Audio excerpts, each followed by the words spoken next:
منذ القدم الإنسان كيحاول يفسر الصراع الداخلي بين الرغبات والعقل. بزاف من الثقافات والديانات حاولت تفسر هذا الصراع من خلال صورة الشيطان، ولكن إلا وقفنا وفكرنا بعمق غادي نلقاو أن الشيطان ماشي بالضرورة كيان خارجي كيهمس لينا، ممكن يكون مجرد رمز لكل لحظة كتغلب علينا فيها الجانب المظلم من أنفسنا.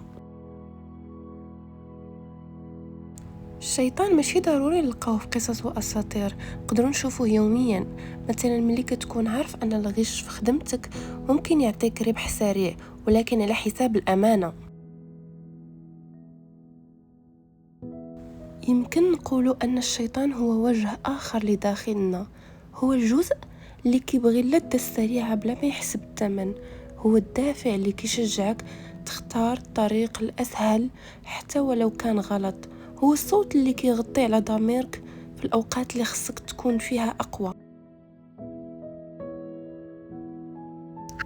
ماشي غير الداخل ديالنا، حتى المجتمع كيساهم في خلق شياطين جديدة، كالإعلانات اللي كتغريك باش تستهلك أكثر مما خاصك، ثقافة الشهرة والمال السريع اللي كتخلي بزاف ديال الناس يطيحوا في طريق مختصر ولو بطرق غير نزيهة، وضغط الأقران اللي كيخلي الشباب ينجرفوا في اختيارات غير محسوبة. كل هذه المؤثرات الخارجية ممكن نقراوها كأشكال حديثة من الشياطين، ماشي بأجنحة وقرون ولكن بأزياء أنيقة وشعارات مغرية.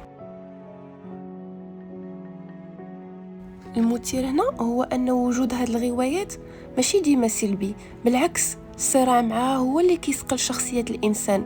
ملي كترفض إغراء كتعرف قيمتك الحقيقية، ملي كتقاوم عادة سلبية كتشعر بقوة داخلية أكبر، وكأن الشيطان سواء كان كيان ولا رمز كيلعب دور المدرب اللي كيختبر صلابتك النفسية.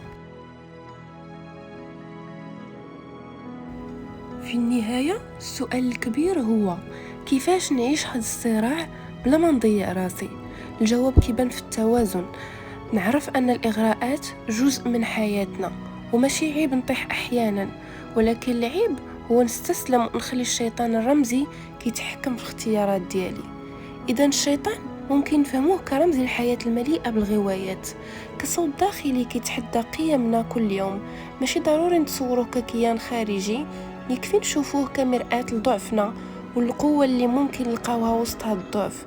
والإنسان عبر التاريخ عمره ما كان بلا شياطين، لكن السر الحقيقي هو كيفاش نتعلم نواجه كل هاد الشياطين بلا ما نخسر راسي.